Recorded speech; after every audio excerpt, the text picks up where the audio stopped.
देखो यहाँ पर क्या है कि ये 2 तरह के हैं। ये ए वाला फाइबर है और ये हमारा स्क्लेराइड है। अब देखो फाइबर जो होते हैं, पहली बात तो इनके दोनों एंड टैपर कर रहे होते हैं ना, ऊपर से नीचे नैरो होती हैं। दूसरा क्या होता है, इनकी वॉल जो होती है वो थिक वॉल्ड होती है और यहाँ पर अंदर की तरफ ल्यूमेन होती है। ये ल्यूमेन पे ज़्यादा स्पेस होता है।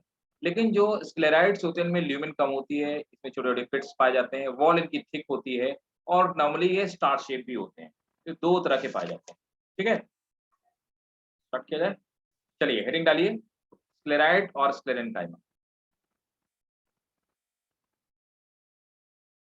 स्क्लेराइड और sclerenchyma.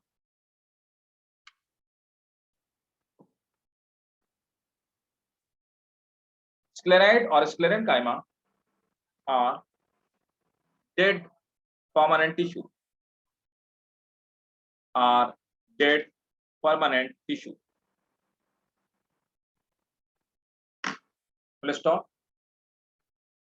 Cell wall is highly thickened. Cell wall is highly thickened, and they have little or no protoplasm. They have little or no protoplasm. Little or no protoplasm. तो actually होता क्या है, ये starting में ऐसा नहीं कि स्टार्टिंग में ही नॉन लिविंग सेल होती है। स्टार्टिंग में लिविंग सेल्स होती है और ये लिविंग सेल जब डिफरेंशिएट होती हैं तो धीरे धीरे क्या होता है, हम लोगों ने पढ़ा था प्राइमरी वॉल सेकेंडरी वॉल। तो जब ये डिफरेंशिएट होती हैं तो इनके सेल वॉल के अंदर कुछ मटेरियल जमा होने लगते हैं और वो मटेरियल क्या करते हैं, धीरे धीरे इनके प्रोटोप्लाज्म को खत्म करना स्टार्ट कर देते हैं, फिनिश करना स्टार्ट कर देते हैं और इनकी जो बीच में स्पेस रहता है वो बहुत कम स्पेस बचता है और प्रोटोप्लाज्म धीरे-धीरे डेड हो जाता है। तो इससे खास बात क्या होती है, ये धीरे-धीरे डेड हो जाती हैं। डेड तो हो जाती हैं, लेकिन इनमें स्ट्रेंथ आ जाती है और मेनली वुड को बनाने का जो काम है, वो यही करती हैं। तो अंदर वाली जो ये डिपोज़िशन हुआ, ये किस चीज़ का डिपोज़िट हुआ?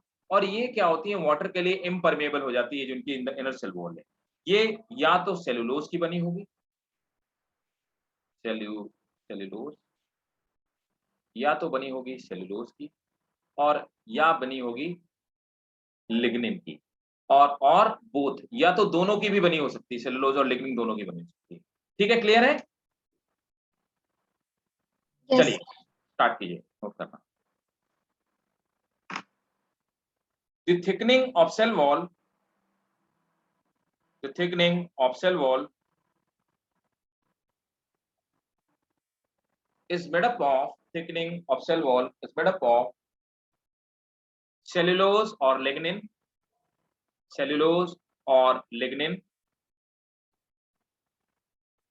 or both, or both. Full stop. They may be of two types, fiber or scleride. They may be of two types, fiber or scleride. Full stop. Sclerenchyma fiber are highly elongated. इनकी length ज्यादा होती है. Sclerenchyma fiber are highly elongated cell, are highly elongated cell, 1 to 90 centimeter, 1 to 90 centimeter in length, 1 to 90 centimeter in length. Full stop.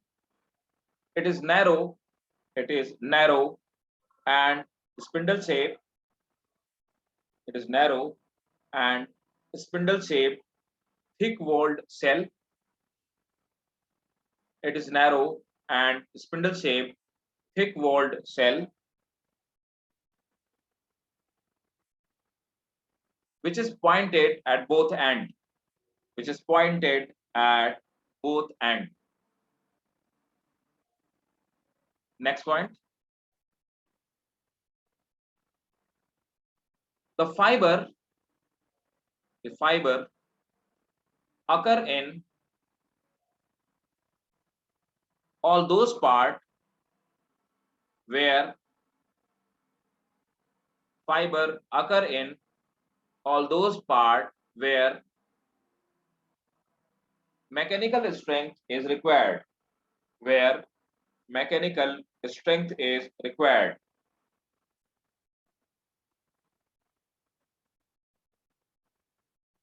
Like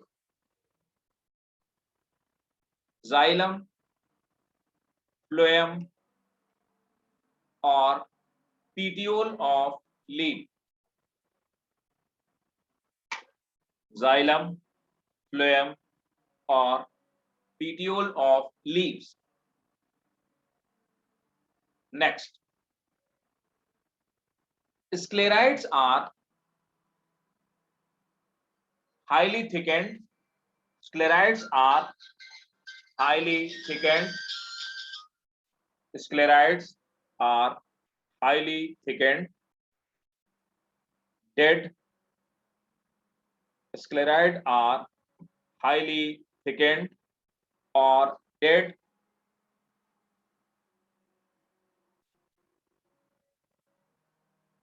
cell.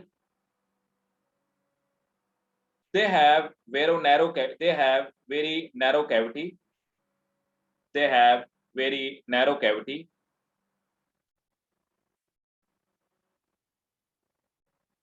Full stop. They are found in the seed covering. They are found in seed covering and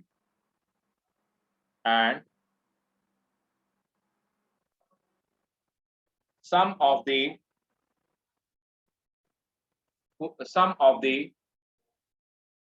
fruit covering. So some of the fruit covering. तो ये हो गया हमारे simple permanent tissue. Clear है सबको? Simple permanent tissue. कोई doubt बताइए, किसी को कोई डाउट बताइए भाई. तो मैंने आपको एग्जांपल के तौर पे बता दिया है. स्क्लेराइड्स पाए जाते हैं जिसे बीटल नट में पाए जाते हैं. बीटल नट स्क्लेराइड से बना होता है ना. और बहुत सारे जैसे जैसे मैंने आपको अभी बताया, कोकोनट जो फ्रूट होता है, कोकोनट का जो आउटर पार्ट होता है वो भी स्क्लेराइड का बना होता है. जो हार्ड शेल होता है स्क्लेराइड का बना होता है, और उसके जो बाहर वाला जो लेयर होता है वो स्क्लेरेनकाइमा का बना होता है. एक सेकंड दो, जस्ट सही डेड टिश्यूज में आएंगे ना. हाँ जी, एक मिनट दो.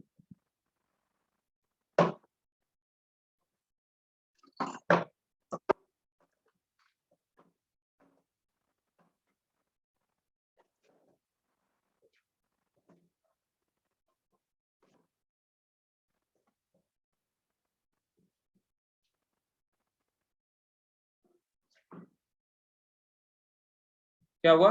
डेड टिश्यू क्या पूछ रहे थे? ये अंडर डेड टिश्यूज आएंगे ना. हाँ, ये स्क्लेरेनकाइमा सब डेड टिश्यूज है ना. ये फाइबर और ये स्क्लेराइड दोनों डेड टिश्यू. ये दोनों स्क्लेरेनकाइमा है और दोनों ही डेड टिश्यू. ठीक है, ओके. अब हम लोग स्टार्ट करते हैं. तो हेडिंग डालिए complex permanent tissue. Complex permanent tissue.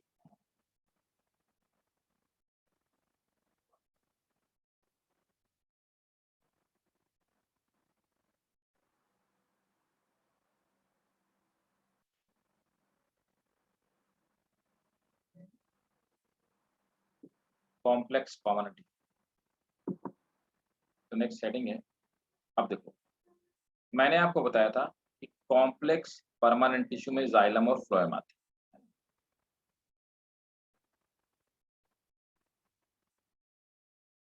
अब कॉम्प्लेक्स परमानेंट टिश्यू में जो हमारा सबसे पहला वाला टिश्यू है वो हमारा क्या है? जाइलम. तो पहले नोट करिए, complex permanent tissue are made up of complex permanent tissues are made up of more than one type of cell. Complex permanent tissues are made up of more than one type of cell. Full stop. All these cells work as a single unit. all these cells work as a single unit and perform similar function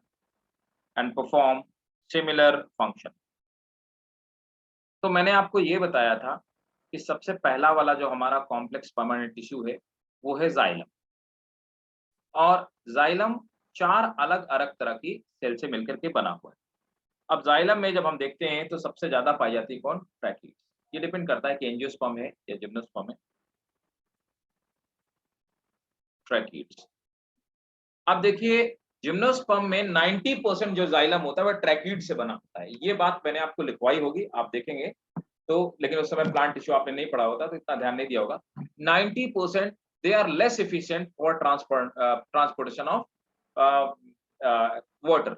यही कारण था कि angiosperms ज्यादा successful थे और survival of fittest की theory में angiosperm ज्यादा सक्सेसफुल हुए और उन्होंने जिम्नोस्पर्म को सक्सीड कर दिया और आज की डेट में पूरी जगह पे जिम्नोस्पर्म एंजियोस्पर्म ही पाया जाता है।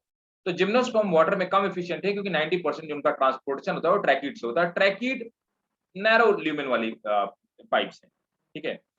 दूसरे नंबर पर हमारी आती है वेसल्स।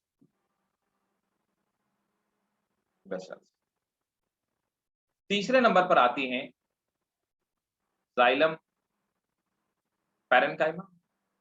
जाइलम पैरेन्काइमा डिफ्यूजन के थ्रू इधर उधर आसपास में थोड़ा बड़ा वाटर का ट्रांसपोर्ट करती है और फूड भी इकट्ठा करने का, कलेक्ट करने का काम करती है, ठीक है।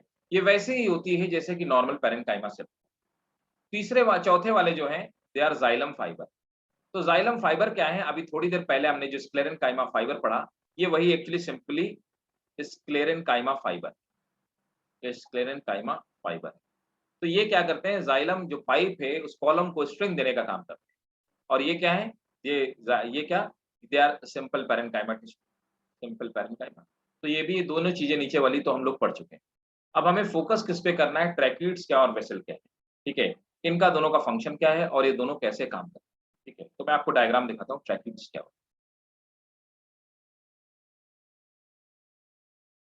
ट्रैकीड्स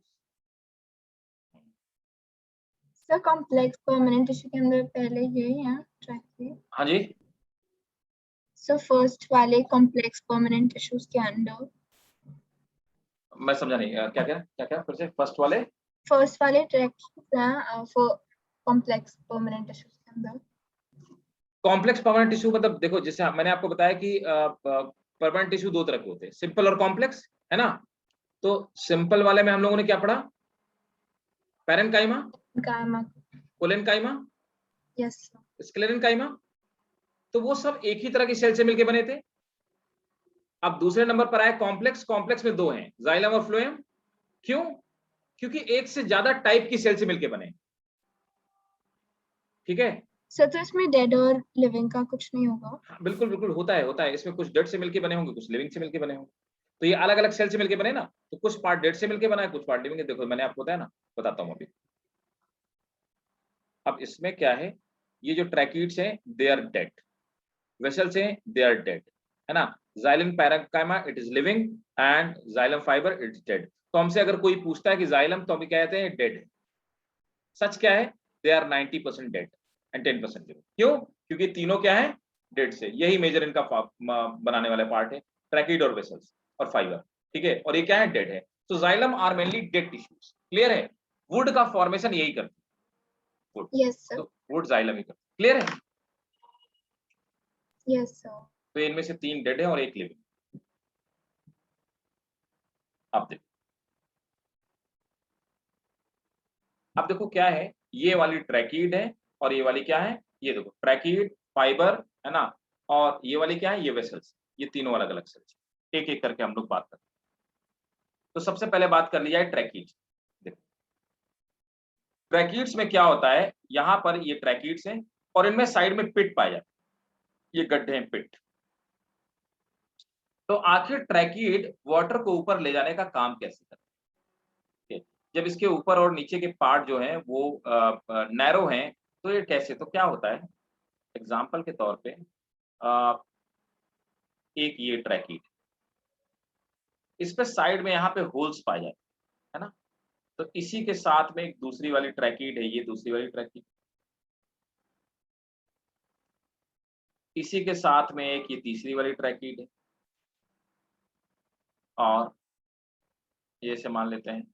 तो होता क्या है, वाटर का ट्रांसलोकेशन कैसे होगा, इनमें पिट्स पाए जाते हैं, गड्ढे पाए जाते हैं, है ना, और अंदर की ल्यूमेन तो हॉलो है, ठीक है, तो यहाँ पर पिट्स पाए जाते हैं, और यहाँ पर ये जो ल्यूमेन है ये हॉलो है।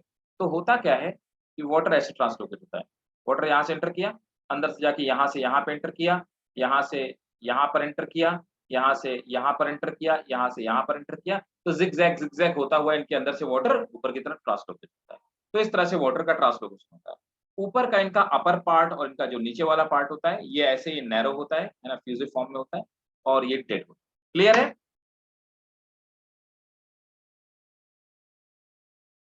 तो नोट कर लीजिए, पहली हेडिंग में लेंगे ट्रैकीड्स। ट्रैकीड्स आर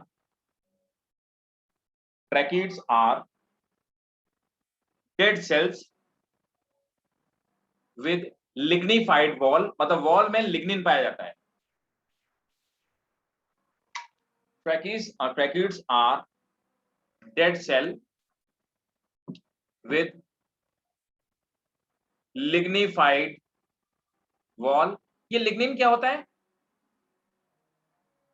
बता तो मैं चुका हूं सेल बायोलॉजी में, लेकिन अब आप बताओ मुझे लिग्निन क्या होता है, कौन बताएगा? What is lignin? किसका सब्सटेंस है? इतना ही बताओ।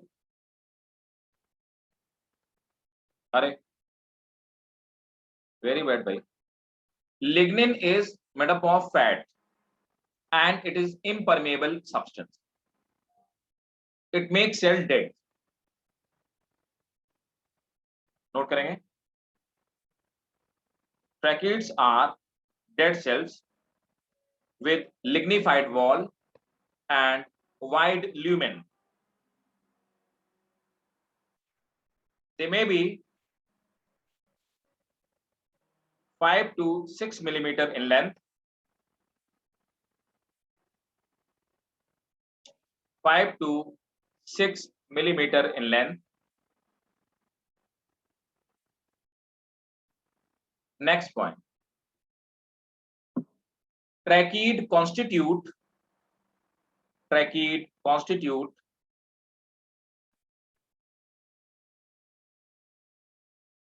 90 to 95%. Tracheid constitute 90 to 95% of wood in gymnosperm. Tracheid constitute 90 to 95% wood in gymnosperm, while in angiosperm, ये बहुत इंपॉर्टेंट है, क्वेश्चन नीट का क्वेश्चन है, and while 90 to 95%. 90 to 95% of wood in gymnosperm, and only 5% of angiospermic wood. तो मैंने आपको थोड़ी देर पहले बताया कि वाटर कंडक्ट करने का काम जिम्नोस्पर्म में 90 to 95% ट्रैकीड ही करती है, वेसल्स 5% सिर्फ काम करती हैं। ट्रैकीड तो वेसल ज्यादा डेवलप नहीं होती जिम्नोस्पर्म में, यही कारण है कि जिम्नोस्पर्म में वाटर कंडक्शन उतना एफिशिएंट नहीं होता है, वेसल्स ज्यादा अच्छी कंडक्टर, लेकिन एंजियोस्पर्म्स में दोनों ही साथ में कंडक्शन का काम करते हैं। ठीक है, ठीक है। Next, vessels. अब देखो वेसल्स कैसे होती हैं, ये इनका ऊपर की तरफ मुंह जो होता है ये वाइड है ना, यहाँ पे वाइड है, और यहाँ पे ऊपर ये जाली जैसे स्ट्रक्चर बना हुआ है ना, प्लेट्स जैसा स्ट्रक्चर, तो इसको हम लोग बोलते हैं परफोरेटेड प्लेट्स, है ना। और एक के ऊपर एक वेसल्स ऐसे रखी होती हैं, जैसे एक ये वेसल हो गई, फिर दूसरी ये वेसल हो गई, तो एक पाइप, छोटे पाइप के ऊपर दूसरा पाइप रखा रहता है, इस तरह से वेसल्स रखी होती हैं। हाँ, इनके बाहर भी पिट जैसे स्ट्रक्चर्स पाए जाते हैं, ठीक है, तो इनको हम वेसल्स कहते हैं। क्लियर? नोट करेंगे, vessels take part in conduction of water. Vessels take part in conduction of water.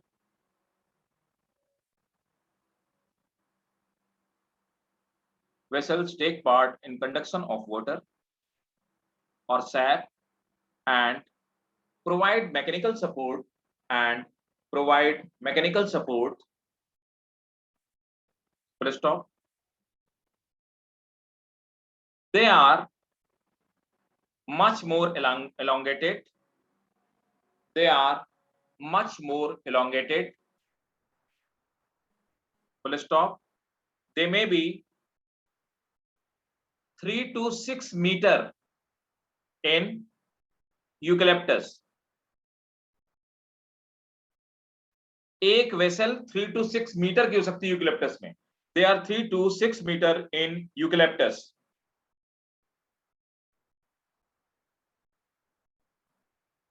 अब मुझे कोई बताएगा यूकलिप्टस देखा हुआ है, क्या होता है यूकलिप्टस, क्या खास बात है इसकी?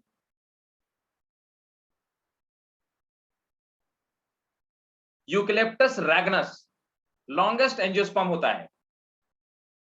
कौन बताएगा यूकलिप्टस क्या होता है? अरे यार सबने देखा होगा यूकलिप्टस, नहीं देखा यूकलिप्टस? ओसामा नहीं देखा? No sir. हाँ नहीं देखा. सांची देखा यूकलिप्टस? किसी ने नहीं देखा? ऐसे कैसे हो सकता है यार?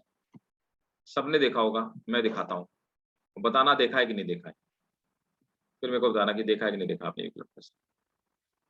देखो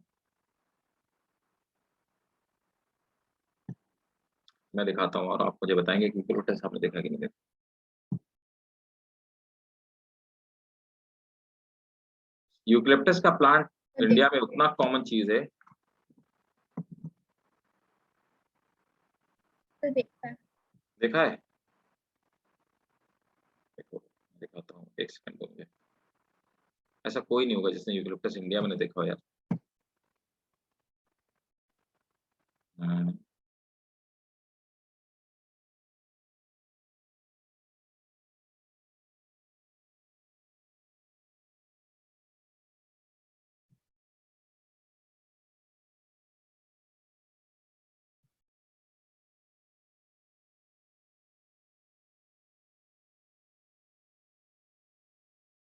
मैं शेयर कर रहा हूँ देखो आपके साथ.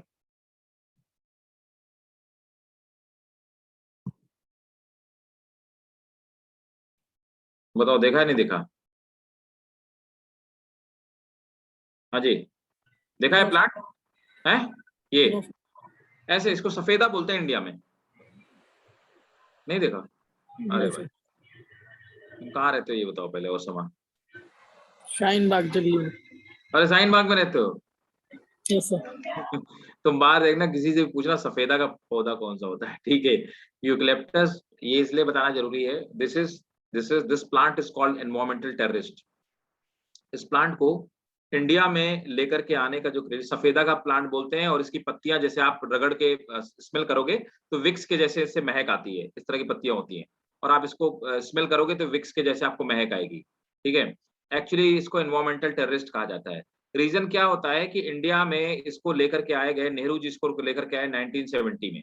ठीक है, और एफॉरेस्टेशन प्रोग्राम. रीजन ये था कि इतनी ज्यादा फॉरेस्ट की कटाई हुई कि हमारे इंडिया में फॉरेस्ट की कमी होने लगी.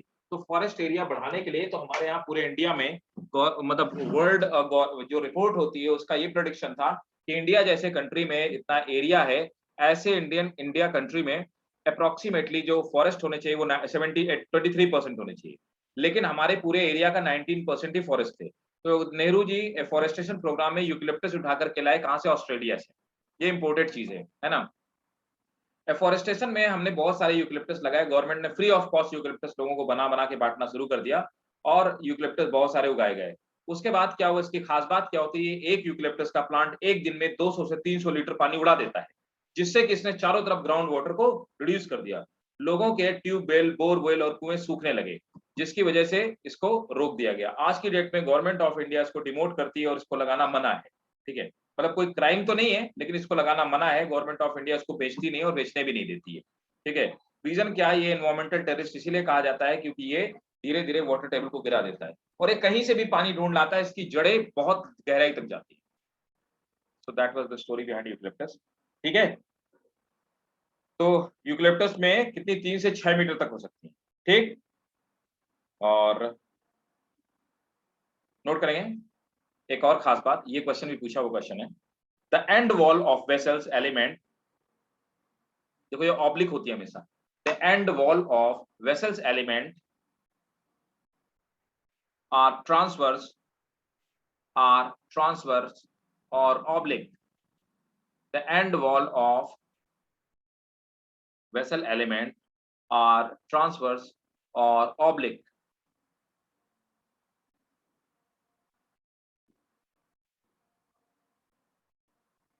Next point. The wall of vessels are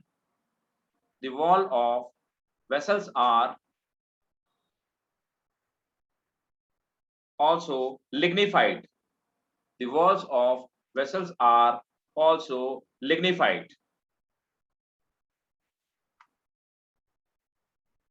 One more point. They are most common in all angiosperms and more efficient than tracheids. Next, xylem और wood parenchyma. तो parenchyma तो नॉर्मल जैसे parenchyma सेल होती है वैसे आप बना लेना. xylem और wood parenchyma. तो parenchyma हमको पता है कि साइड में यहाँ पर न्यूक्लियस पाया जाता है parenchyma, यहाँ पे साइड में न्यूक्लियस पाया जाता है और इसका जो प्रोटोप्लाज्म होता है वो पेरिफेरल होता है ना. तो यहाँ पर पेरिफेरल प्रोटोप्लाज्म पाया जाता है और बीच में वैक्यूल पाई जाती है और यहाँ पे साइड में न्यूक्लियस पाया जाता है. स्टोरेज का काम करते हैं, थिन वॉल्ड होते हैं. ये सब बातें हमको पता है, हम लोग पढ़ चुके हैं. फिर भी नोट कीजिए. They are made up of parenchymus cell, comma, they store food in the form of starch. They store food in the form of starch or fat, and sometimes they also store tannin. क्या होता है ये? Tannin. Sometimes they also store tannin. They help in lateral conduction. Of water. Tannin क्या होता है? देखो tannin आपने इमली खाई होगी ना, इमली, टैमरिंड के सीड देखें. टैमरिंड के सीड के ऊपर जो कवरिंग होती है वो टैनिन की कवरिंग होती है. टैनिन एग्जैक्टली उसी कलर का होता है. टैनिन बहुत ही हेल्पफुल केमिकल है. हम वहां से टैनिन निकालते हैं, निकाल करके टेनरीज जिनको बोलते हैं, लेदर का काम जहां पे होता है, तो लेदर के ऊपर जो आपके फॉर्मल शूज होते हैं उनके ऊपर जो चिकनी कवरिंग होती है वो टैनिन की होती है. तो इसीलिए उन फैक्ट्रीज को, लेदर की फैक्ट्री को टैनरीज कहा कर जाता है, क्योंकि हम लेदर के ऊपर टैनिन का काम करते हैं. टैनिन लगा देने से वो लेदर में फंगस नहीं लगने पाता, तो एंटी फंगल बना देता है. टैनिन एंटी फंगल कंपाउंड होता है. टैनिन को चाय में भी मिलाया जाता है. अच्छी चाय में जो कलर आता है वो टैनिन की वजह से ही कलर आता है. समझ में आ गया टैनिन क्या होता है? तो tannin is a type of natural dye. Clear है भाई? Yes, sir. तो लेटरल कंडक्शन में हेल्प करते हैं. Last but not the least note करेंगे जाइलम और wood fibre.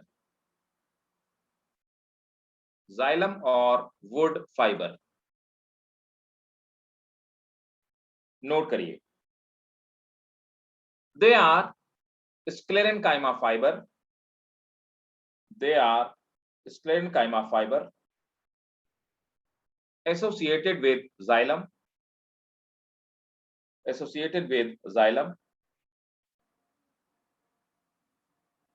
Their function is purely mechanical. Please repeat. कहाँ क्या रिपीट करना है? So यही वाला point. नोट करिए. Their function is ये वाला. So they are sclerenchyma fiber associated with xylem. they are sclerenchyma fiber associated with xylem, full stop. Their function is purely mechanical. Their function is purely mechanical, full stop. They may be septate or aseptate. They may be septate or aseptate.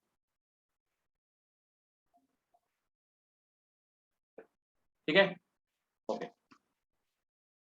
तो ये हो गया हमारा xylem. बताओ clear है? कोई बताएगा clear और नॉट? Yes, sir, clear. अच्छा चलो, बहुत बढ़िया, शाबाश।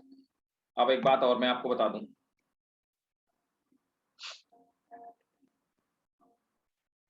जाइलम का अरेंजमेंट दो तरह से होता है, ध्यान रखेंगे। अभी हमको जरूरत पड़ेगी, मैं आपसे पूछूंगा आपसे, ठीक है? ध्यान देना एकदम से, मेरी बात को बिल्कुल गौर से समझिएगा। मैं आपसे पूछूंगा जरूर थोड़ी देर बाद। तो हाँ, तो बात ये है कि देखो, अगर किसी भी प्लांट के पार्ट में, है ना, किसी भी प्लांट के पार्ट में अंदर की तरफ जो जाइलम पाई जाए वो पुरानी वाली हो, और बाहर की तरफ जो जाइलम पाई जाए वो नई वाली, ठीक है? तो अंदर जो जाइलम बनी, है ना, मतलब जो ओल्ड जाइलम, उसको हम प्रोटोजाइलम बोलते हैं, और बाहर जो बनी उसको मेटाजाइलम। तो मैं बताता हूँ, am refer for metaxylem. Metaxylem क्या होती है? दे आर न्यूली फॉर्म, ये बाद में बनी न्यू जाइलम। और ये क्या है? They are protoxylem. दिख रहा है ना, प्रोटोजाइलम। Yes, sir. प्रोटोजाइलम क्या है? ओल्ड। तो अगर किसी प्लांट पार्ट में, है ना, ये जो प्रोटोजाइलम है वो अंदर की तरफ है और मेटाजाइलम बाहर की तरफ, इस अरेंजमेंट को हम लोग क्या बोलेंगे? इस मतलब प्रोटो मतलब ओल्ड वाली अंदर की तरफ है ना, तो ओल्ड वाली अंदर की तरफ है और न्यू वाली बाहर की तरफ है। इस अरेंजमेंट को हम लोग क्या बोलेंगे? एंडार्क कहेंगे। क्या मेरी बात आप समझ पाए? इस अरेंजमेंट को हम एंडार्क कहेंगे। क्या क्लियर है? Yes, sir. Yes. ठीक है। एंडार्क जो अरेंजमेंट पाया जाता है ये स्टेम में पाया जाता है। अगर आप मुझे कोई भी ट्रांसफर सेक्शन दिखाओ कि बताओ सर ये स्टेम का है, कि किसी स्टेम का पार्ट है या किसी रूट का पार्ट है, मैं आपको बता दूंगा कि प्रोटोजाइलम अगर अंदर की तरफ है तो मैं बता दूंगा इसका मतलब ये एंडार्क अरेंजमेंट है, और एंडार्क हमेशा स्टेम का पार्ट होगा, ठीक है? रूट में होता है उल्टा। अब रूट वाले केस में क्या होता है? तो सपोज दैट अगर किसी पार्ट में अरेंजमेंट ऐसा है कि वहां पर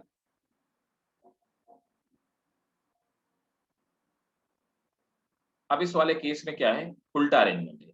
मेटाजाइलम मतलब नई वाली जाइलम अंदर है और प्रोटोजाइलम बाहर की तरफ। तो प्रोटो बाहर की तरफ है, तो हम इस अरेंजमेंट को क्या बोलेंगे? इसे हम लोग बोलेंगे एक्सार्क, ठीक है? तो एक्सार्क अरेंजमेंट बोलेंगे। एक्सार्क अरेंजमेंट किसमें पाया जाता है? हमेशा रूट में पाया जाता है। इस बात को आप नोट कर लीजिए और किसी को डाउट बताना। तो protoxylem are first form xylem मतलब पुरानी old, and metaxylem are later form xylem means new one. बोलो भाई, 100% क्लियर? याद रहेगा?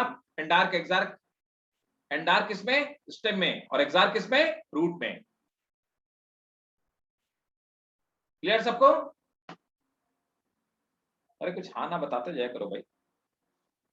हाँ जी बताइए, क्लियर है सबको? कोई बोला ही नहीं। Yes, sir. हाँ, ये तो बताओ कि समझ आया कि नहीं आया। नहीं आया वो दोबारा बताऊंगा, ठीक है? आप इसको नोट कर लीजिए, फिर मैं आगे आपको फ्लोएम बताता हूँ। जाइलम हमने कर लिया, आप फ्लोएम बताते हैं। डन?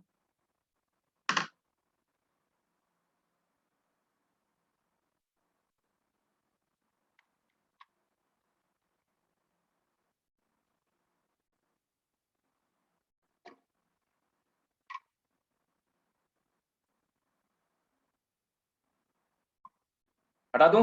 नोट कर लिया?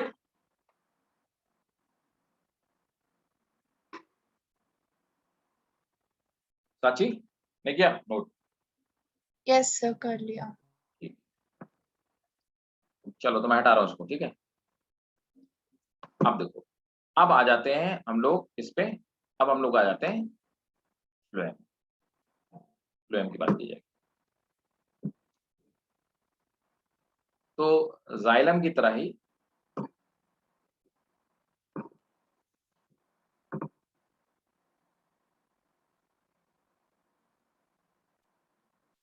फ्लोएम की बात की जाए।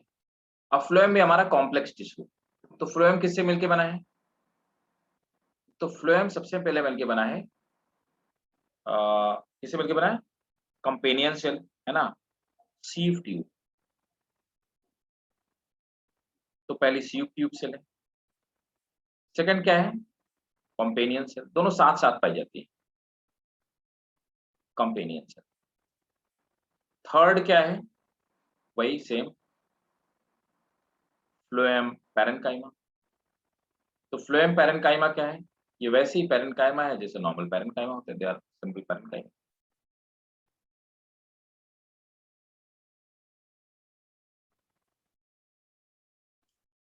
Fourth one are phloem fiber. ये क्या है? ये प्योरली स्क्लेरेन्काइमा फाइबर है।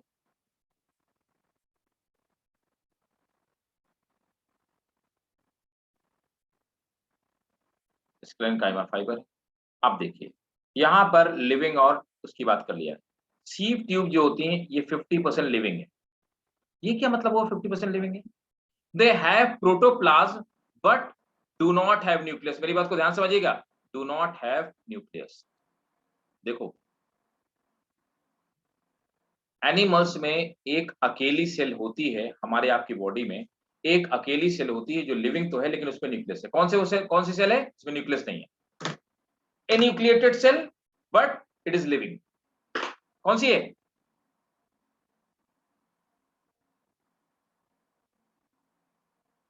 अरे भाई, कितना सिंपल क्वेश्चन है। हीबा, बोलो बेटा। ओसामा, क्या तुम्हारे शरीर में ऐसी कोई सेल है जिसमें न्यूक्लियस नहीं पाई जाती? Do you have any that kind of cell? नहीं है, ऐसी कोई सेल नहीं तुम्हारी बॉडी में। आवाज ही नहीं आई मुझे, कुछ भी आवाज नहीं आई तुम्हारी, कोई आवाज नहीं आई। The hair root. हाँ, कौन सी? Hair root. ना भाई, वो तो डेड सेल, उसका रूट पार्ट सिर्फ थोड़ा बड़ा लिविंग है। अरे आरबीसी यार, रेड ब्लड कार्प सेल्स। हमारी बॉडी में जितनी आरबीसी उसमें न्यूक्लियस कहाँ पाई जाती है? कहीं नहीं पाई जाती है। तो एनिमल्स में आरबीसी और प्लांट में सीव ट्यूब, दो ऐसी सेल हैं जो लिविंग तो है जिनमें न्यूक्लियस नहीं है। समझे मेरी बात?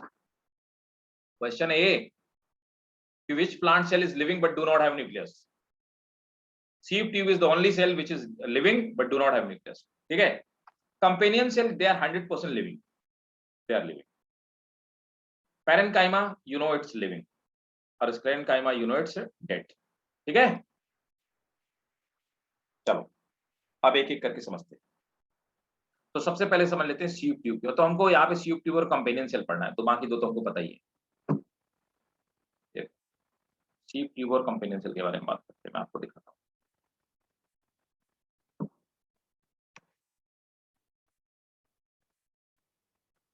हूँ। सीव ट्यूब कहाँ गई? टिश्यू,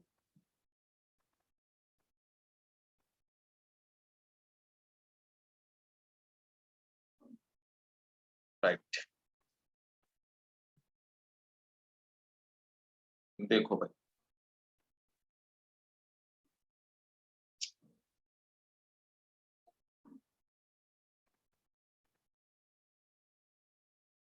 ये रही। तो यहाँ पर आप देखेंगे कि ये हमारी क्या है? ये सीव प्लेट है। प्लेट वैसे ही इसमें परफोरेटेड है। ये कंपेनियन सेल है और यहाँ पे सीव ट्यूब एलिमेंट है ना। कंपेनियन सेल और सीव ट्यूब, अब देखो यहाँ पर क्या है, मैं आपको एक एक चीजें जो इसमें नहीं दी गई वो मैं पहले बता दूं आपको, फिर हम लोग आगे ही बात करेंगे। ये क्या है? ये पेरिफेरल प्रोटोप्लाज्म, ये सीव ट्यूब एलिमेंट है। Peripheral protoplasm but no nucleus.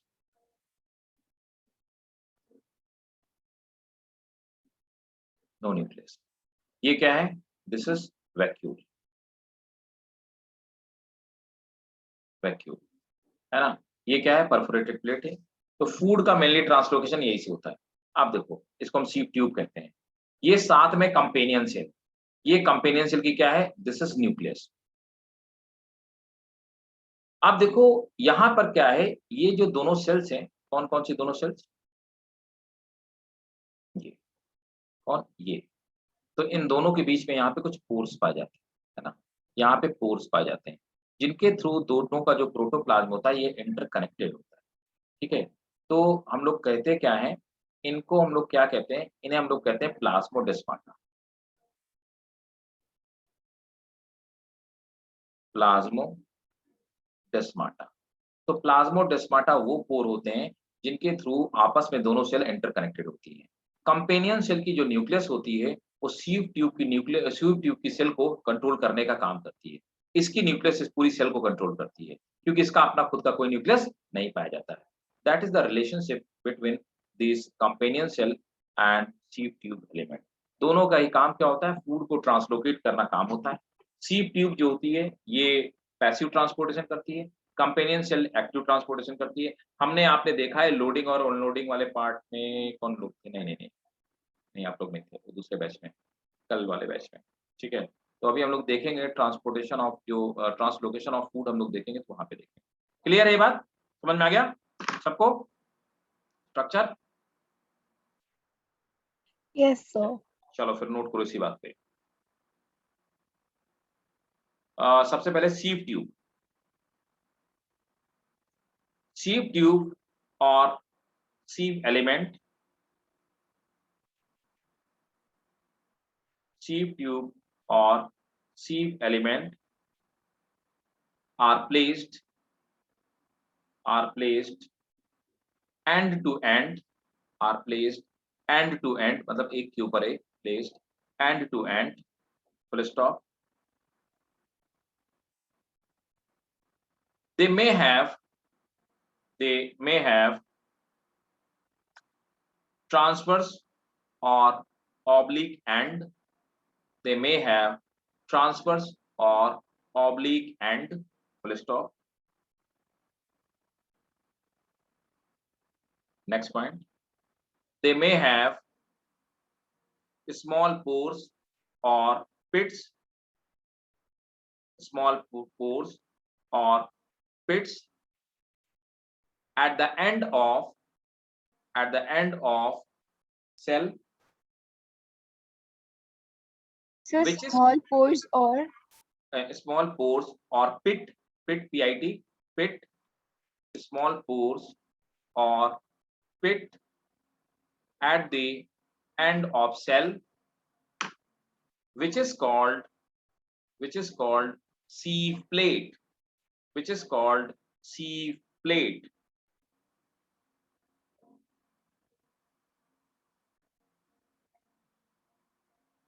Next one.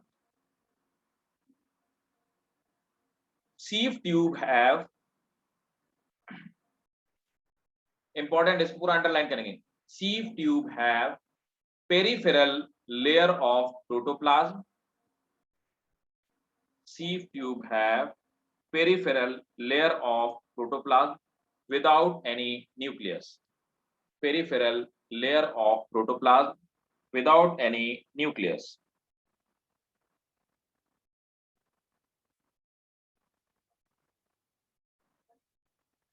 Next one. Sieve tube take part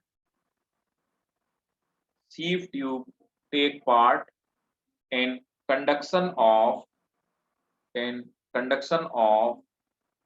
organic food,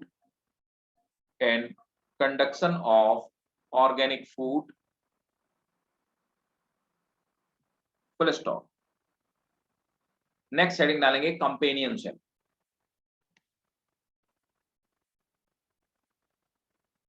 companion cell are narrow and elongated. companion cells are narrow and elongated,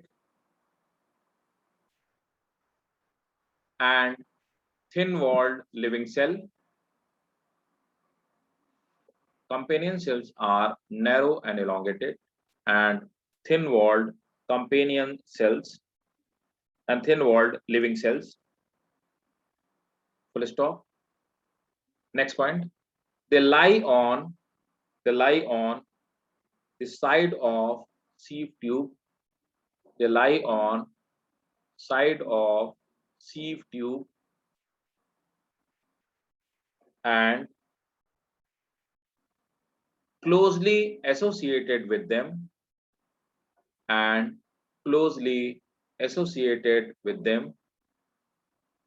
by plasmodesmata.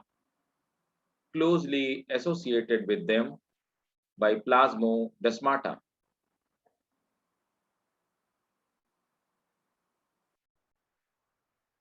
Next point. Companion cells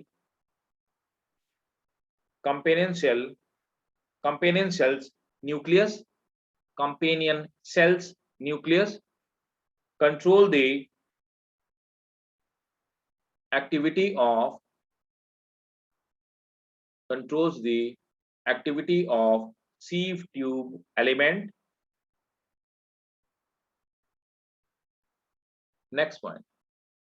Companion cell help in maintenance of pressure gradient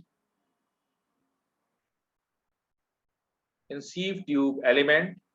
Pressure gradient in sieve tube element.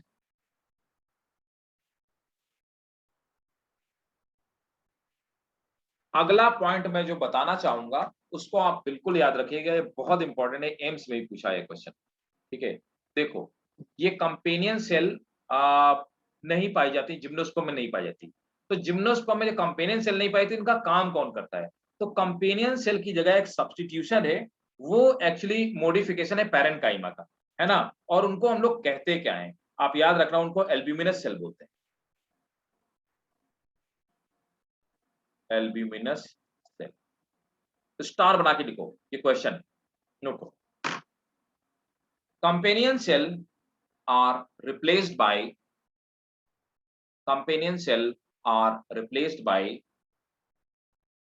modified parenchymal cell called albuminous cell, in gymno and pteridophyta. In gymno and they are replaced by modified parenchyma cell called albuminous cell, in gymnosperm and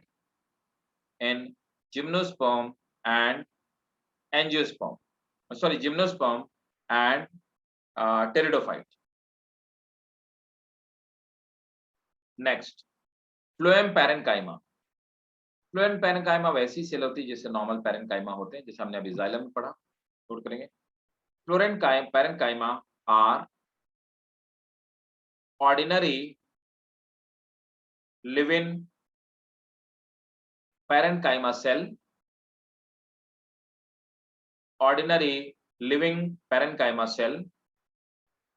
full stop.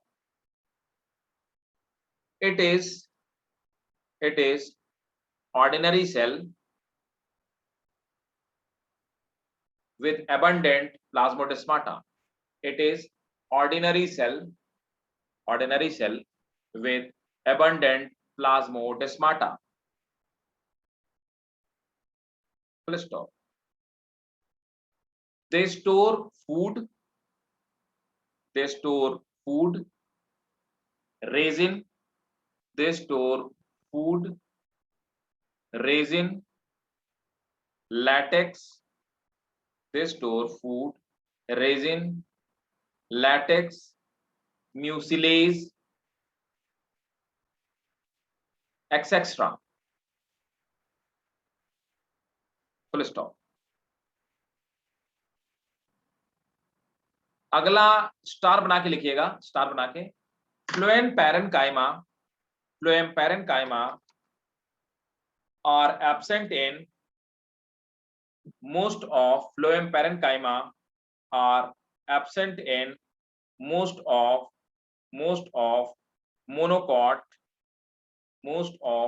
monocot plant. Next, phloem fibre. अब एक चीज समझिए, phloem fibre को हम लोग bast fibre भी बोलते हैं। फ्लोएम फाइबर को ही हम लोग बास्ट फाइबर भी बोलते हैं और फ्लोएम को बास्ट भी कहा जाता है। ये आप देखिए, जो लिनिन वगैरह होता है और बहुत सारे फाइबर हम लोग निकालते हैं लिंट से, लिंट होती है, उसको अलसी भी कहा जाता है ना, लिंट, तो हम लोग उससे निकालते हैं और उसके जो फाइबर, स्टेम के फाइबर होते हैं, उससे पैंट वगैरह के कपड़ा बनाने का, ये जीन्स वगैरह बनाने का काम किया जाता है। तो बास्ट से रस्सी भी बनाई जाती है, जीन्स भी बनाई जाती है और बाकी कपड़े भी बनाए जाते हैं, तो बास्ट कहते हैं। नोट करेंगे, they are sclerenchyma fiber called phloem fiber or bast, called phloem fiber or bast.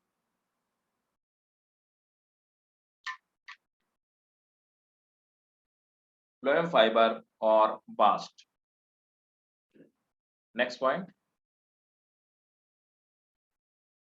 they provide mechanical strength to phloem.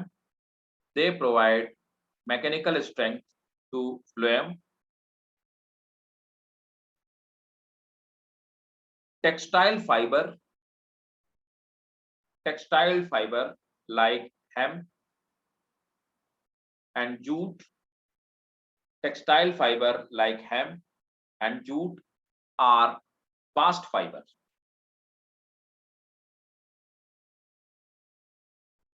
Xylem और फ्लोएम क्लियर है भाई?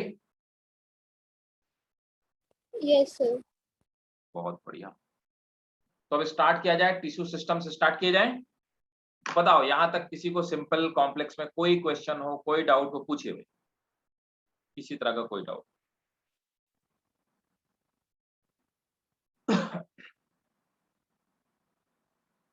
कोई डाउट नहीं? बहुत स्मार्ट हो तुम लोग भाई, कोई डाउट ही नहीं। चलो, तो अब हेडिंग डालेंगे प्लांट टिश्यू सिस्टम या ground tissue system. Plant tissue system, ground tissue system, ground tissue system. अब देखो ग्राउंड टिश्यू सिस्टम में क्या है, ग्राउंड के टिश्यू सिस्टम के पहले एपिडर्मल टिश्यू सिस्टम डालो, इसको कई सारे पार्ट में डिवाइड किया है, epidermal tissue system, ground tissue system. तो पहले एपिडर्मल टिश्यू, पहले हेडिंग डालिए एपिडर्मल टिश्यू सिस्टम। तो मैं आपको बताता हूँ, एपिडर्मल मतलब कि आउटर लेयर पे, जो प्लांट की एपिडर्मल लेयर होती है, आउटर लेयर होती है, उसमें कौन कौन से टिश्यूज पाए जाते हैं।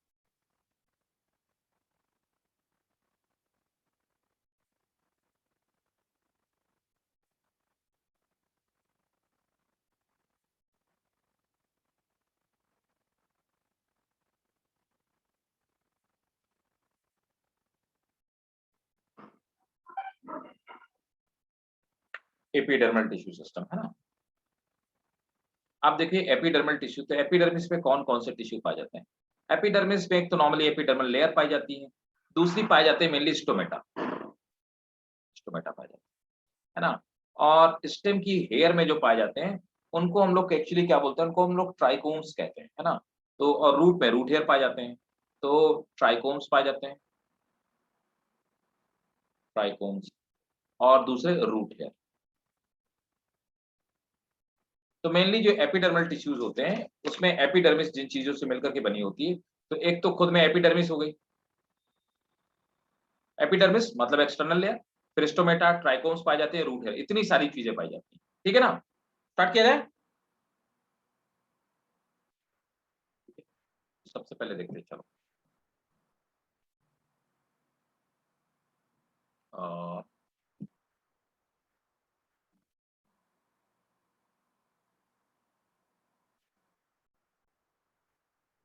एक सेकंड में आपको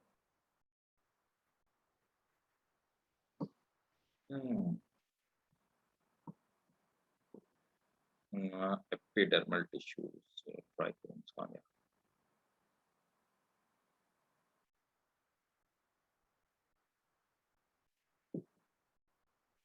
एक सेकंड में मैं आपको भी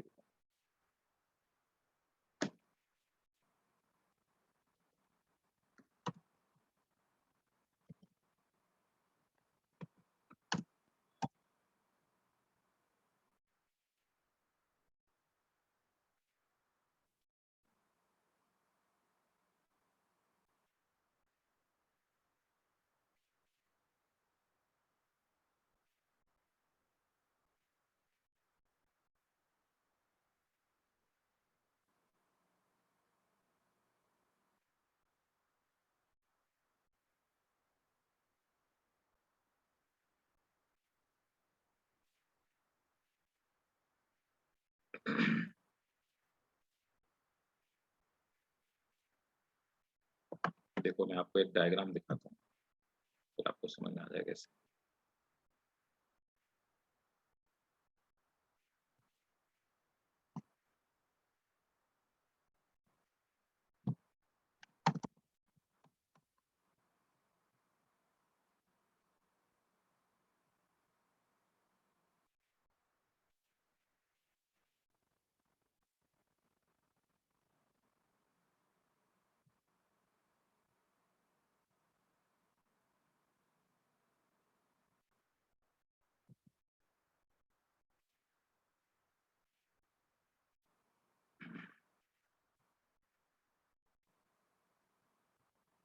देखो, समझो एपिडर्मल टिश्यू सिस्टम में क्या क्या आता है।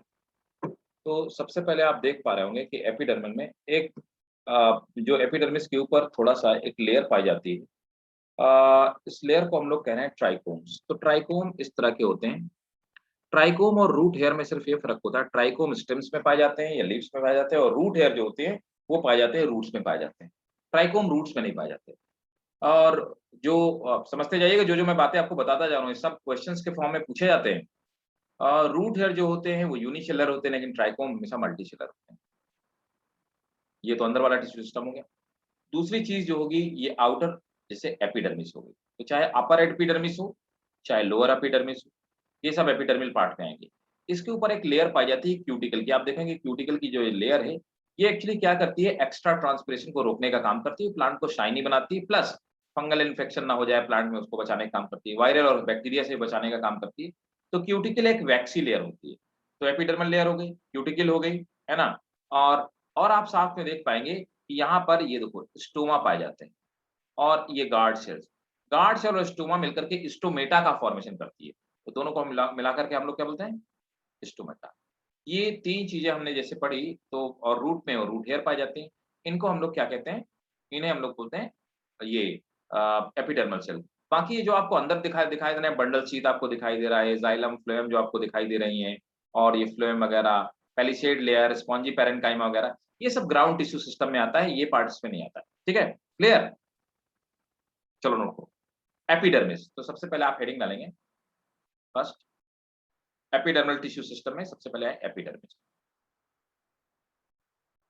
एपिडर्मिस यहाँ पर आप देख पा रहे हैं, lower epidermis, upper epidermis. Note करेंगे, epidermis is outermost protective layer.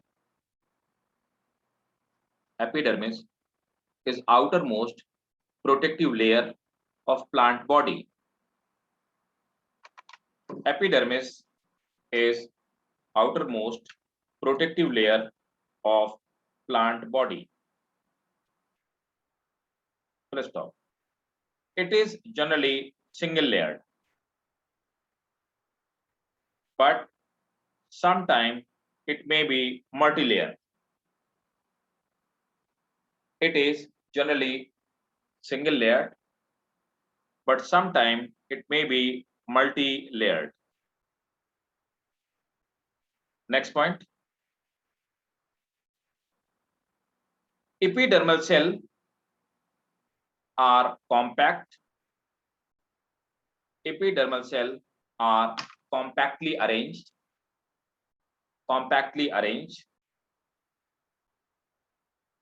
and do not have and do not have intercellular spaces, do not have intercellular spaces,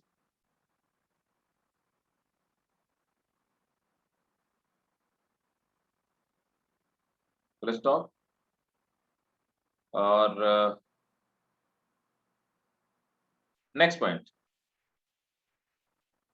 the outermost layer of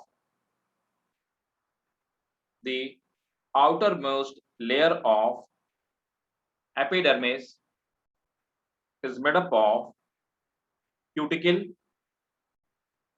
Outermost layer of epidermis is made up of cuticle. It is a fatty substance. It is a fatty substance which is impermeable. It is a fatty substance which is impermeable to water. Full stop. It also protect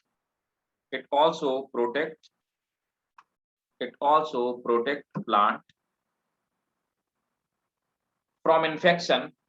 It also protect plant from infection of bacteria and virus. From infection of bacteria and virus.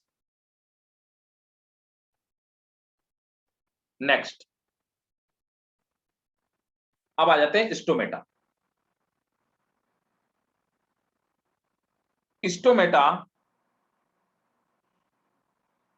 Stomata are found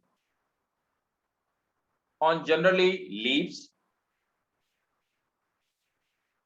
Stomata are found on generally leaves. Full stop. They are abundant in lower surface and meant for transpiration of water and meant for transpiration of water. Full stop. Each stomata is made up of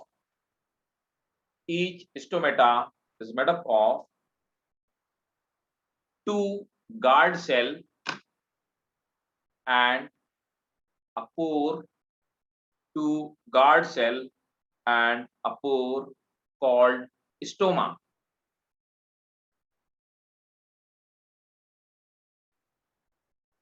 ठीक है. अब बाकी transpiration में और detail में पढ़ेंगे stomata कैसे close होते हैं, कैसे ओपन होते हैं, क्या क्या फंक्शन होता है स्टोमेटा. ठीक है. Next, trichome. तो सेकंड नंबर पर हो गए हमारे स्टोमेटा हो गए. अब आ जाते हैं थर्ड नंबर पे ट्राइकोम. तो ट्राइकोम आपने देखा होगा कुछ लीव्स होती हैं, इनमें हेयरी स्ट्रक्चर पाए जाते हैं. कुछ प्लांट में भी, जैसे आपने टोमेटो का प्लांट देखा होगा, उसमें हेयरी स्ट्रक्चर पाए जाते हैं, तो हम लोग ट्राइकोम्स कहते हैं. नोट करेंगे. Trichomes are uni or multicellular outgrowth. Generally multicellular होते हैं. Trichomes are uni or multicellular outgrowth, which is epidermal in origin.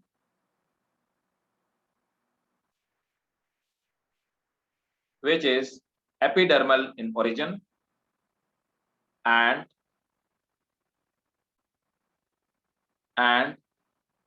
they are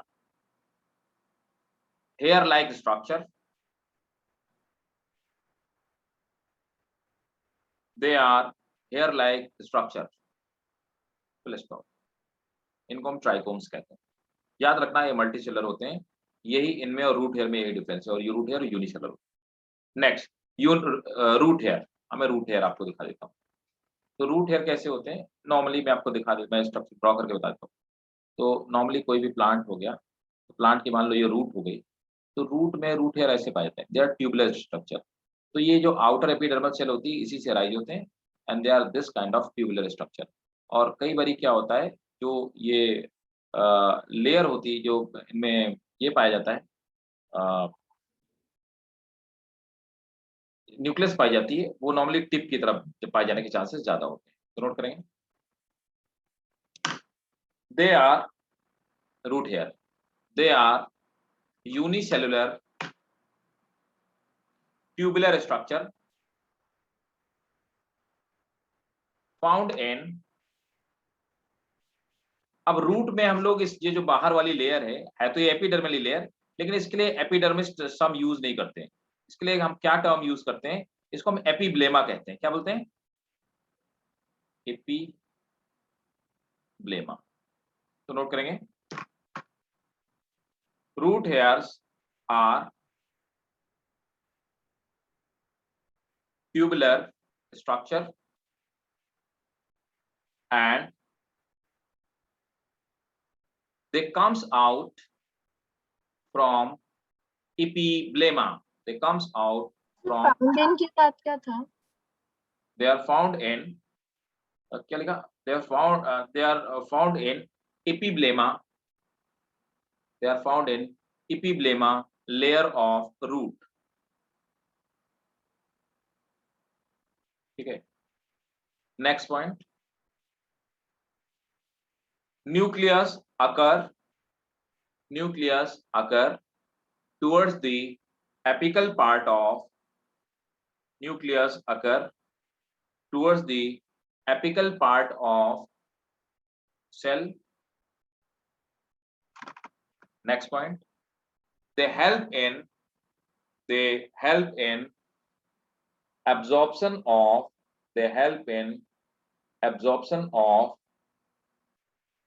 water। Clear है भाई? बताओ भाई, क्लियर कि नहीं क्लियर? पहले ये बताओ, फिर आगे बात की जाएगी। Clear to everyone? Yes sir. अब देखो, मैं आपको स्टोमेटा का एक डायग्राम और दिखाऊंगा, आप उसका स्क्रीनशॉट ले लीजिएगा। आपके स्कूल वाले कई बारी बोलते हैं कि स्टोमेटा का डायग्राम ड्रॉ करो, ऐसे क्वेश्चन पूछते हैं, और आपकी क्लियरिटी के लिए भी वो डायग्राम ज्यादा इंपॉर्टेंट है। तो आपको स्ट्रक्चर वही ड्रॉ करना है। अगर डायग्राम आए, कई बारी क्या अक्सर स्कूल में पूछा जाता है डायग्राम, तो ज्यादा कॉन्सेप्चुअल क्लियरिटी के लिए मैं आपको डायग्राम और दिखाई दे रहा हूँ, तो आप उसको देख लीजिए। ये देखो, ये स्टोमेटा का डायग्राम। अब यहाँ पर आप देखिए, स्टोमेटा में ये दो सेल्स पाई जाती हैं, किडनी शेप है, इनको हम गार्ड सेल कहते हैं, है ना। तो यहाँ पर ये जो गार्ड सेल होती हैं, ये किडनी शेप होती है डाइकॉट में। किडनी शेप किनमें? जितने भी डाइकॉट प्लांट होंगे उनमें किडनी शेप होगी। इसके चारों तरफ जो नॉर्मल सेल्स हैं उनको हम लोग क्या बोलते हैं? उनको हम लोग सब्सिडियरी सेल बोलते हैं या एपिडर्मल सेल बोलते हैं। ठीक है, ये दो एपिडर्मल सेल है, इन्हीं एपिडर्मल सेल को हम सब्सिडियरी सेल बोलते हैं। क्या बोलते हैं? सब्सिडियरी सेल, याद रखना, सब्सिडियरी सेल। तो ये गार्ड सेल हो गई, ये सब्सिडियरी सेल हो गई, मतलब एपिडर्मल सेल। अब इसमें जो अंदर वाली थिकनिंग होती है, ये थिक वॉल होती है, थिक एंड इनर वॉल, और आउटर वॉल इसकी क्या होती है? थिन होती है। ठीक है, और एक न्यूक्लियस दोनों में पाया जाता है। कमाल की बात, इन गार्ड सेल में भी क्लोरोप्लास्ट पाए जाते हैं और इनमें फोटोसिंथेसिस होती है। ये इसका क्रॉस सेक्शन है और ये इसका अपर व्यू। क्लियर है स्ट्रक्चर? समझ आ गया ना? तो डाइकॉट में स्टोमेटा ऐसे पाए जाते हैं। ट्रांसपिरेशन में पढ़ेंगे कैसे खुलते हैं और बंद होते हैं, ओपनिंग एंड क्लोजिंग मैकेनिज्म हम लोग पढ़ेंगे ट्रांसपिरेशन वाले पार्ट में। क्लियर? स्क्रीनशॉट लीजिए और इसको ड्रॉ जरूर करिएगा। तो डाइकॉट में, तो मोनोकॉट के कैसे होते हैं स्टोमेटा, मैं आपको दिखाता हूं मोनोकॉट के स्टोमेटा कैसे होते हैं।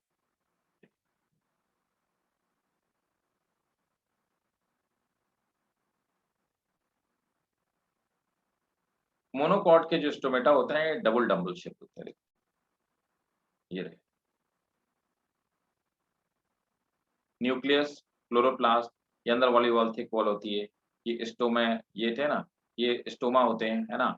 और डम्बल शेप गार्ड सेल्स होती हैं। तो गार्ड सेल यहाँ पे डम्बल शेप होती हैं, और डाइकॉट में तो ये मोनोकॉट में डम्बल शेप होते हैं और डाइकॉट में किडनी शेप। बोलिए भाई, क्लियर है दोनों के? आपको समझ में आ गया? हाँ जी, क्लियर सबको? कार्ड सेल समझ में आ गए दोनों? स्टोमेटा के स्ट्रक्चर में डिफरेंस बोलते रहिए भाई, बताते रहिए, समझ आया कि नहीं आया? लो, किसी की आवाज नहीं आई।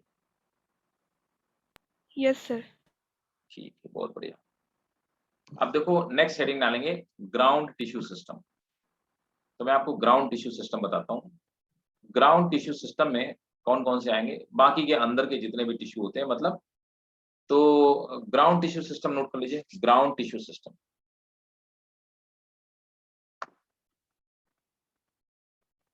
अब ग्राउंड टिश्यू सिस्टम में सबसे पहले मैं आपको बताऊंगा वैस्कुलर, ये वैस्कुलर सिस्टम कितने टाइप के होते हैं।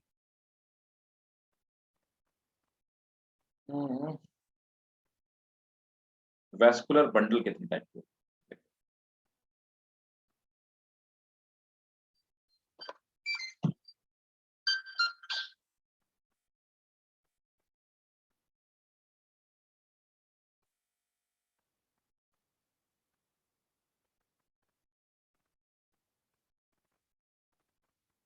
अब देखो, बहुत ध्यान से मेरी बात को समझिएगा, ये जो आप पार्ट सामने देख रहे हैं बहुत इंपॉर्टेंट है, बहुत ज्यादा इंपॉर्टेंट। और ये आपको समझ में आ गया तो नॉर्मल चीजें आपको आसान है, बाकी कुछ डिफरेंस नहीं। अब देखो क्या होता है कि सबसे पहला जो हमारा अरेंजमेंट है वैस्कुलर, तो ये अरेंजमेंट है, किसका अरेंजमेंट है? वैस्कुलर टिश्यूज का अरेंजमेंट है ना। तो वैस्कुलर टिश्यू सिस्टम आप पहले हेडिंग डालिए, vascular tissue system. Vascular tissue system में तो सबसे पहला जो टिश्यू का टाइप होता है उसको हम लोग बोलते हैं रेडियल। तो रेडियल में क्या होता है, ये नॉर्मली रेडियल जो पाया जाता है ये मेनली पाया जाता है रूट में। तो आप रेडियल में देखेंगे कि यहाँ पर जाइलम और फ्लोएम अलग अलग रेडियस पे पाई जाती है। तो अलग अलग जाइलम और फ्लोएम अलग अलग रेडियस में पाई जाती हैं, तो हम लोग उसको बोलते हैं रेडियल। ठीक है, क्लियर है? मैं आपको सब लिखा दूंगा, पहले आप समझ लो। दूसरा होता है कंजॉइंट। कंजॉइंट क्या होता है? सॉरी, रेडियल में जाइलम और फ्लोएम, यही बोला ना मैं, अलग अलग रेडियस पे पाई जाती है, ये बताया ना? Yes, sir. हाँ ठीक है। तो देखो यहाँ पर आप देखोगे फ्लोएम इस रेडियस पे पाई जाती है, फ्लोएम इस रेडियस पे, है ना, और जाइलम अलग रेडियस पे मौजूद है। तो जाइलम और फ्लोएम अलग अलग रेडियस पे पाई जाती है, तो उसको हम बोलते हैं, मैं यहाँ पे लिख देता हूँ,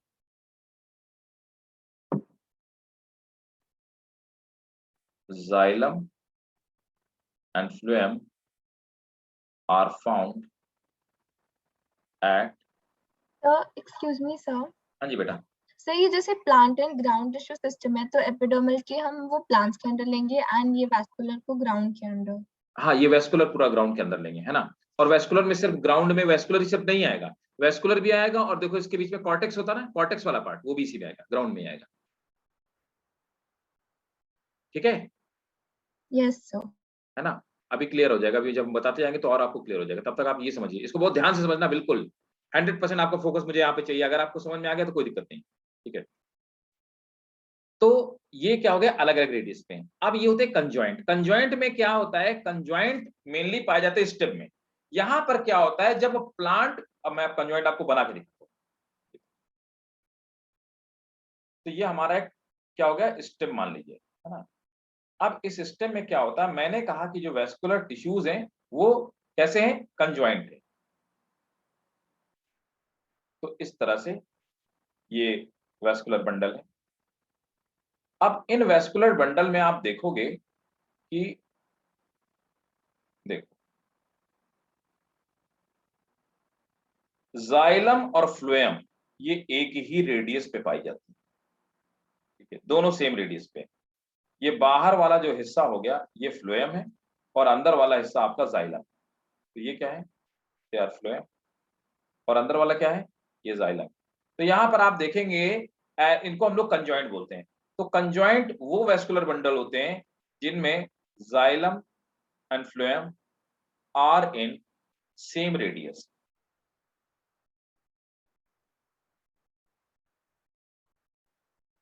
अब देखो, अब यहां पर आप देखेंगे कि ये जाइलम अंदर की तरफ है और फ्लोएम बाहर की तरफ, इनको हम कोलेटरल बोलते हैं, दोनों साथ साथ है ना, ठीक है।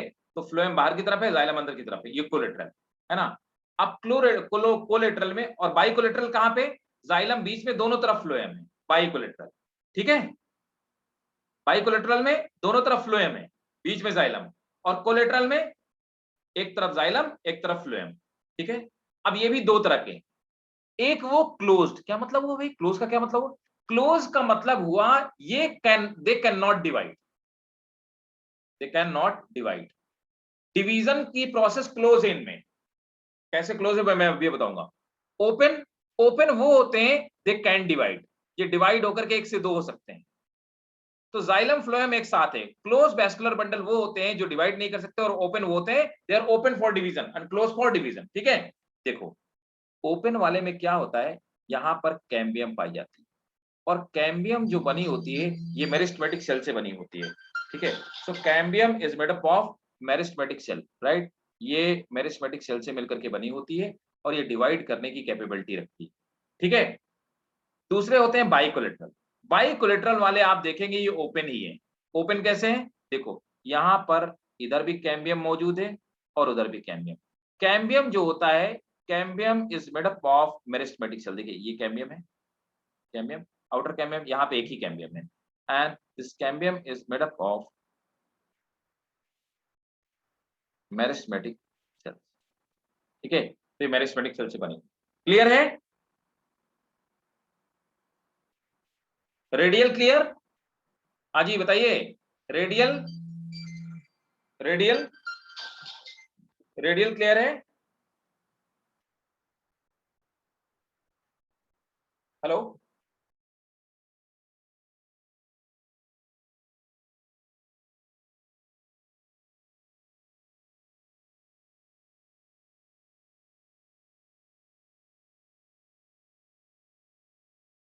हमारा क्या है, कंजॉइंट है ना, और ये क्या है, कोलेटरल है, ठीक है। तो कंजॉइंट रेडियल क्या हो गया, ये रेडियल हो गया, ठीक है, ये कंजॉइंट हो गया। और कंसेंट्रिक में देखो, कंसेंट्रिक में दो तरह के हैं। कंसेंट्रिक में मतलब एक अंदर है और दूसरे वाले ने उसको सराउंड कर रखा है, कंसेंट्रिक है मतलब सर्कुलर फॉर्म में। देखो ये दो तरह के होते हैं, एम्फी वेसल, फ्लोएम अंदर जाइलम बाहर, और एम्फी क्राइबल, जाइलम अंदर फ्लोएम बाहर। तो ये तीसरा टाइप हो। पहला टाइप है क्या, रेडियल, दूसरे क्या है, कंजॉइंट, तीसरे क्या है, कंसेंट्रिक। बताओ समझ आया कि नहीं आया भाई, बताओ। उसामा समझ आ गया, ठीक यस है। सर। इसका स्क्रीनशॉट ले लीजिए, समझिएगा। अगर आपको फिर भी नहीं समझ में आया तो हम फिर से नेक्स्ट क्लास में इसको डिस्कस कर लेंगे, ठीक है।